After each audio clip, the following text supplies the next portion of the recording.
shambolic. Honestly, yeah, this is it's not the worst thing to happen because we've still got a point. We're still literally in the same position before this game week. But this should have been a mental statement. This should have been a roadblock we got over to make our opposition, like Man City, Villa, whoever else is up there, even Liverpool, because I think they're fourth. Just let them know we're not the same chumps as last season, as, where we used to fall apart at key parts of the season, in certain games where you'd think we'd be smashing these teams. Now, of course, I said in my match preview, they're Liverpool. Give them some respect. But you know what? I'll take it back. We gave them too much respect. After the first 20, we didn't play no football. We sat back, invited pressure. They didn't turn up to play football. They turned up for a draw, let's be honest. They didn't want to attack. They just passed it around, dribbled a little bit. Works got in some pockets, and that was it. I'll be honest, I got to give Arnold Slot, what's his name, Arnie Slot, a bit of credit because they nullified our midfield.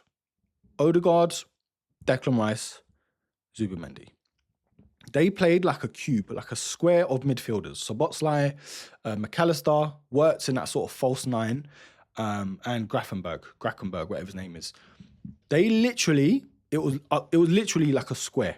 Every single time we had the ball, they'd press, they'd nullify any service trying to get into Declan Rice, Zubimendi, Odegaard, and it worked. It actually worked. After the first 20, it just didn't happen for us. Yes, towards the end, there were a bit, a couple flashes here and there, but in all honesty, we deserved nothing like other than that 1 point. And to be fair, if both teams could have lost, that would have been fair too, because we just didn't tick. We didn't play our usual game. We got complacent. We showed them too much respect. We sat back. We looked knackered. I'm not saying that's an excuse. Everyone's knackered. Like, it's true. But when you just think about the Bournemouth game, it's like, could you have rested a couple more players? Like, your Carez, brother, you had me gassing you up in one of my shorts videos, telling everyone how much you do off the ball and, dragging this player there and pressing here. You didn't even bring that today. I'm pretty sure you had about 2 or 3 touches the whole game, bro. Now, I'm not going to sit here and bash the team because, look, let's be honest. 6 points clear still. Happy days, yeah? We've got a lot of the big teams out of the way. Yes, it's at the Emirates. Yes, some factors you could, take into account. The storm, I'm not blaming the weather. I'm not that guy. But it kind of sets the mood for the fans. The fans were so quiet.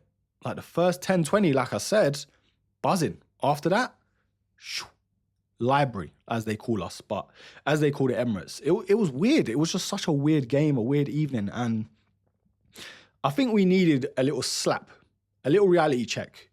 Us fans, the team, and Arteta. Just to let you guys know, you're great, you're on course, but don't get complacent. And I spoke about this pre-game, earlier on in my match preview. Arteta, you kind of set the tone for the players. When your emotions are up here and you're running out your touchline and, signaling into the ref, vamos and all of these things. I love it. I love the passion. Trust me. I wish Wenger, towards the end of his career, had half the passion you do. But bro, it seeps through.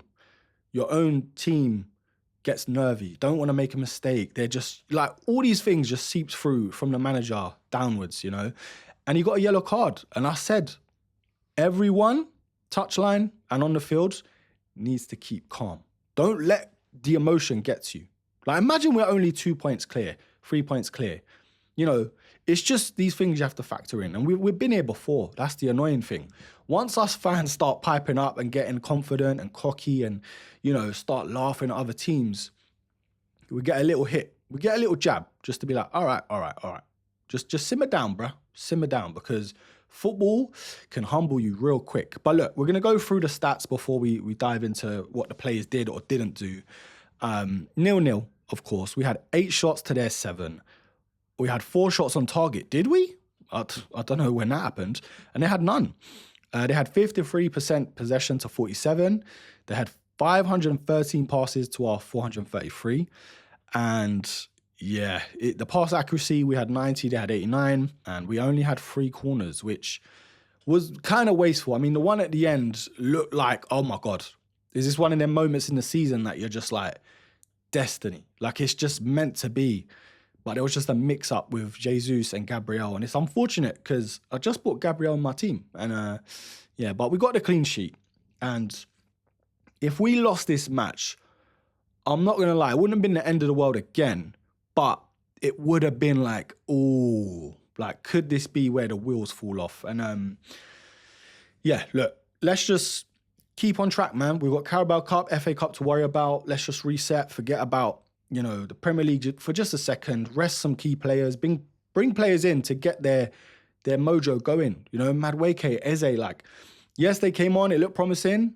Nothing really, because the type of game they bought, bro, when you're bringing on players to make an impact, give them at least 20 minutes, bro. Like, at least, you know, but yeah, we missed Calafiori a lot this game, I felt. Like, going forward and that stability at the back.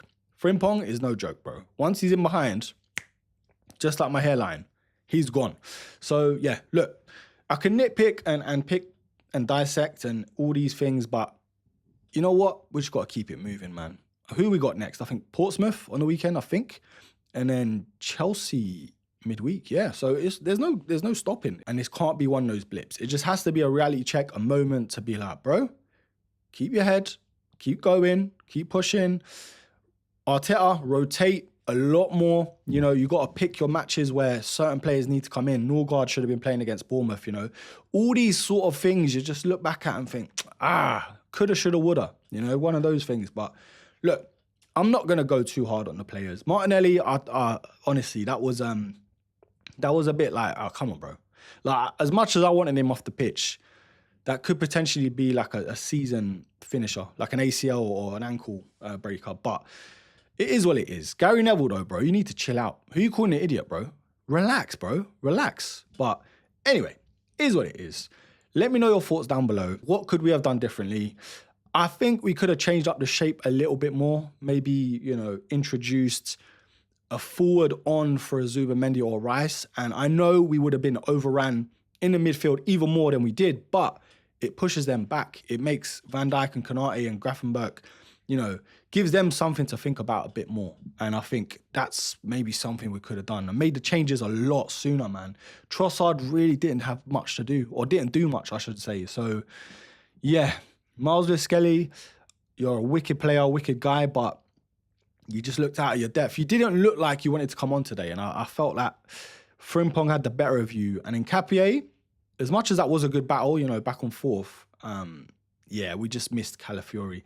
Overall, they had a blinder. They did what they had to do. They came, they sort of restrained us, if you will. And after the first 20, that was it. You could have just switched off and wouldn't have missed a thing.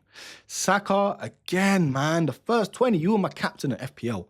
The first 20, it's like, oh my God, the Saka of old. Is this Arsenal ticking? Odegaard's picking up pockets and all these things, and Timber's on the overlap like mad.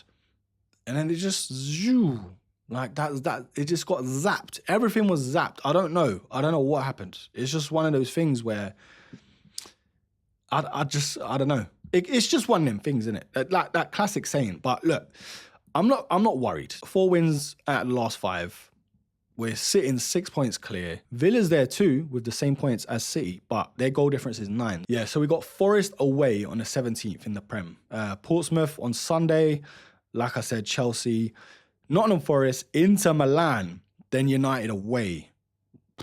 That's no joke, you know. That's no joke. Portsmouth, you'd think we should be able to rotate, get the job done again. But look, no time to panic. I'm fuming. I'm furious, yeah? And I know a lot of fans are, but don't lose your head. There's going to be all these clickbait creators and YouTubers, but it's not about that, man. That's what everyone wants. That's what the media want. That's what rival fans love and want. And they mock us for it. So just keep calm. Yes, it's 2 points missed. Yes, it's a big opportunity to just make a massive statement and just close the gap, or, you know, make a bigger gap, basically.